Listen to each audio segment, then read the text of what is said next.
નમસ્કાર। રાજકોટ સિવિલ હોસ્પિટલમાં આરોગ્ય સુવિધાઓના અભાવે માનવીય સંકટ સર્જાયું હોવાનું સામે આવ્યું છે।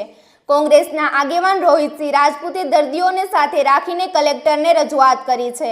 થેલેસેમિયાના દર્દીઓ માટે ડેસ્પેરલ ઇન્જેક્શનના અભાવના કારણે દર્દીઓ જોખમમાં મુકાય છે। ગ્લુકોમાના દર્દીઓ માટે પેરીમેટ્રિક ટેસ્ટ બંધ હોવાથી દ્રષ્ટિ ગુમાવવાનો ખતરો વધ્યો છે।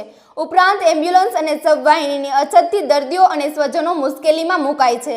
આરોગ્ય તંત્રની બેદરકારી સામે તાત્કાલિક પગલાં લેવાની માંગ કરવામાં આવી છે। વધુ સમાચાર માટે જોતા રહો આરપી ગુજરાત ન્યૂઝ રાજકોટ। મારું નામ પ્રસિદ્ધ રાજદેવ છે। સમસ્યામાં એવું છે કે થેલેસેમિયાના જે પેશન્ટ હોય છે એમને દર અઠવાડિયે 10 દિવસે બ્લડ ચડાવવું પડતું હોય છે અને બ્લડ દર અઠવાડિયે 10 દિવસે ચડાવવું પડતું હોવાના લીધે એમના શરીરમાં આયર્નનું લેવલ વધતું હોય છે।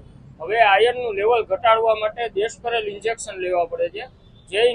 જે ઇન્જેક્શન સરકારે સિવિલમાંથી થેલેસેમિયા પેશન્ટને ફ્રીમાં મળે એ રીતનું જાહેર કર્યું છે, પણ છેલ્લા 2 વર્ષથી સિવિલમાંથી કોઈ પણ જાતના ડેસ્પેરલ ઇન્જેક્શન મળતા નથી। વારંવાર સિવિલમાં રજૂઆત કરવા છતાં બી હજી 2 વર્ષ થયા છે તો પણ કોઈ પણ નિરાકરણ આવ્યું નથી। થેલેસેમિયાના પેશન્ટને રોજના 4 થી 6 ઇન્જેક્શન લેવાના હોય અને ઘણા દર્દીઓને તો 8 ઇન્જેક્શન રોજના લેવાના હોય।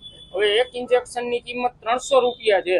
3000 રૂપિયાનું 10 ઇન્જેક્શનનું બોક્સ આવે છે।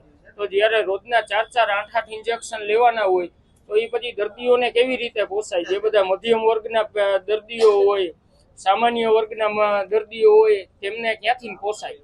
સિવિલમાં વારંવાર રજૂઆત કરેલી છે પણ આમાં કોઈ પણ નિરાકરણ આવ્યું નથી।